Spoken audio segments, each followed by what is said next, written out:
fiche numéro 14 sur le thème des forces. Donc, pour démarrer, il faut savoir que pour qu'un objet soit en mouvement, cet objet doit être soumis à des forces. A contrario, si un objet n'est soumis à aucune force ou alors que ses forces s'équilibrent, l'objet sera immobile. Alors, un petit dessin pour mieux comprendre. Donc là, vous voyez que l'objet, ça va être la corde. Ici, on a une force de 300 newtons sur la droite et une force de 300 newtons sur la gauche. Donc, c'est ce qu'on appelle l'équilibre.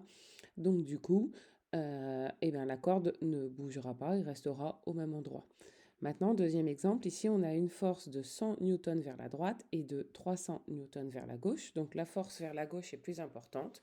Donc, la corde se déplacera vers la gauche. Si la force n'est soumise à aucune force, 0 newton de part et d'autre, forcément, la corde ne bouge pas. Donc, les forces se notent F de A sur B. Donc et il ne faut pas oublier, il y a une petite flèche au-dessus. Donc cette flèche au-dessus, c'est justement parce que les forces vont être représentées par des segments fléchés. Donc c'est ce que vous allez justement faire dans la fiche d'activité. Donc là, par exemple, ça se lit force du pied sur le ballon. Les forces, elles se mesurent en newtons, donc ça c'est une nouvelle unité. Et elle se mesure à l'aide d'un appareil qui s'appelle le dynamomètre. Donc voici à quoi ça peut ressembler.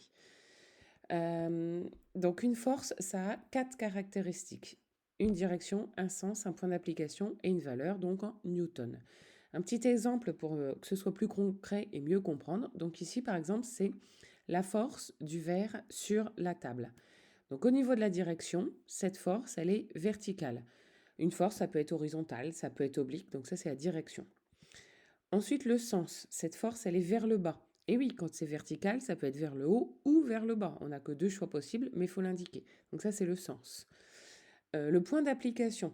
Donc, où est-ce que cette force va démarrer? Quand on va représenter les segments fléchés, il va falloir que ce segment fléché soit placé au bon endroit.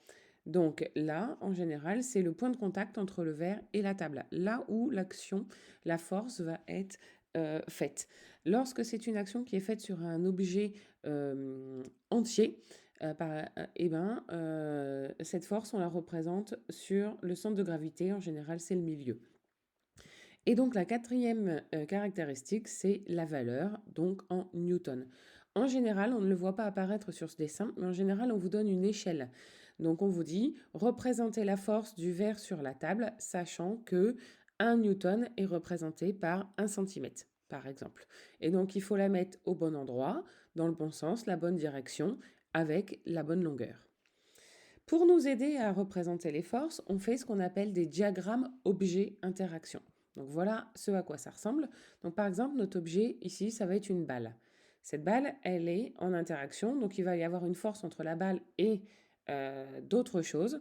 Donc il va y avoir une force entre la balle et la raquette, et il va y avoir une force entre la balle et la terre. Il y a une règle pour faire ces diagrammes objet-interaction, c'est que ici on met une double flèche. Donc déjà c'est une double flèche parce que la raquette exerce une force sur la balle, mais la balle exerce une force sur la raquette. Et ces forces vont être égales au niveau de la valeur, vont avoir la même direction, mais vont avoir un sens opposé. Quand on a une action de contact, on représente les doubles flèches avec un trait plein. Et lorsque l'on a une action à distance, on aura une double flèche avec des pointillés.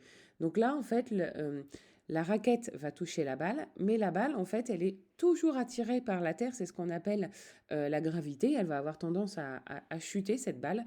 Et donc ça, c'est une action que la terre exerce sur tous les corps. Donc la terre, on l'aura toujours dans les diagrammes objet-interaction avec une interaction à distance. Parce que quand on est sur la terre, à part quand on est en apesanteur, quand on est sur la terre, tous les objets sont attirés vers la terre. Et c'est une action qui est à distance parce que on considère que c'est le centre de la Terre qui va attirer et non la surface de la Terre. Donc c'est toujours une action à distance. Donc voilà ce que vous aurez à mettre en pratique dans la fiche d'activité numéro 14.